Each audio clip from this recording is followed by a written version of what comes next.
Everybody's trying to figure out, hey, what's the parallels between the United States in my day, 1865, and today? So I'm time traveling. So here I am in 2026. Why were they attacking our ships and taking our sailors and turning them into slaves? We hated that in the United States. Of course, that was quite some time before I had to decide what the powers of the presidency were. And wartime powers became the great conversation.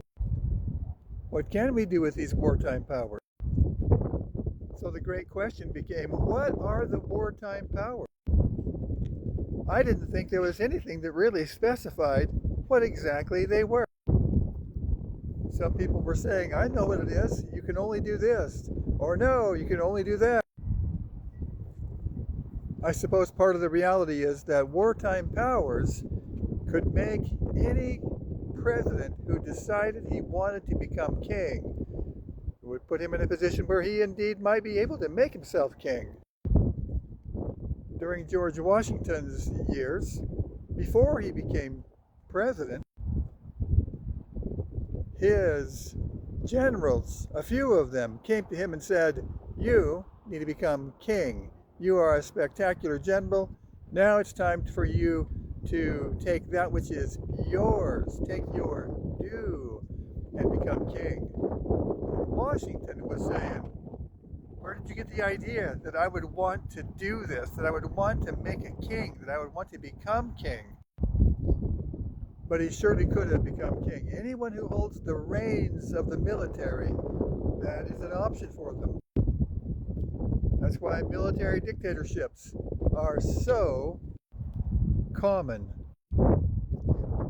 What was it that made these godly men decide that neither they nor anybody else was going to become king? Because that's one of the major points, is that once you have a king, then even if he doesn't remain king, and even if he's a great king, there's no guarantee that the guy that comes along after him will be anything except for a tyrant. Washington seemed to be such a godly man. He was the epitome of an unkillable man.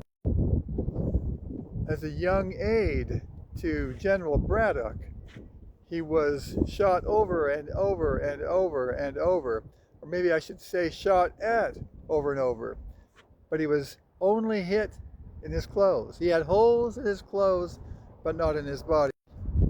Obviously, in my day, we kind of admired somebody who could take a whole lot of bullets and have holes in his clothes, but not in his body. I'm not entirely sure how he learned that particular talent, but I could have used it on April the 14th, 1865. Maybe he should have done a seminar. This is how you get bullet holes through your clothes, but not through your body. But on a more serious note, I would have to say that he knew, I knew, many of us knew that heaven had preserved Washington, kept him alive to do something that maybe no other man could have done. And I don't mean to toot my own horn too much, but there are those who think that maybe my particular skills were exactly what were needed in the 1860s. And while I never had quite as many holes in my clothes as Washington had, I did come home from work with a hole through my hat. So my point is, this is a God-blessed nation. And yes, somehow you guys need presidents that will protect their country, that will make sure that even if they use wartime powers, they won't keep them. They will not become king. A lot of people are saying, oh yes, Donald Trump he's acting like a tyrant, he's acting like a king. Others are saying, Well, he's in the position that he's in was created by previous administrations that also acted unconstitutionally.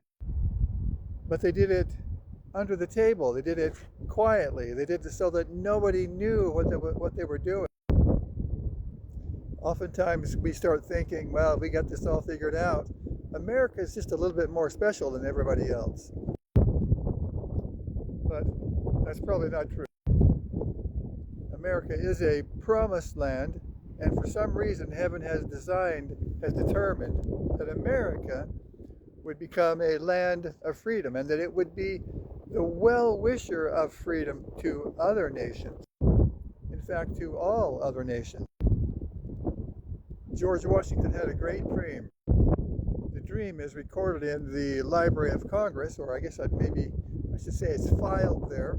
You can go and pick that up. You can go look at that online. In his dream, he saw the return of Jesus Christ. He saw the impact that it had on America. I don't know if he saw the rest of the world. But God bless America, and may Americans begin to exercise faith, pray for our country, pray that more of us will begin to pray. God bless America. God bless those who are looking for the return of Jesus Christ.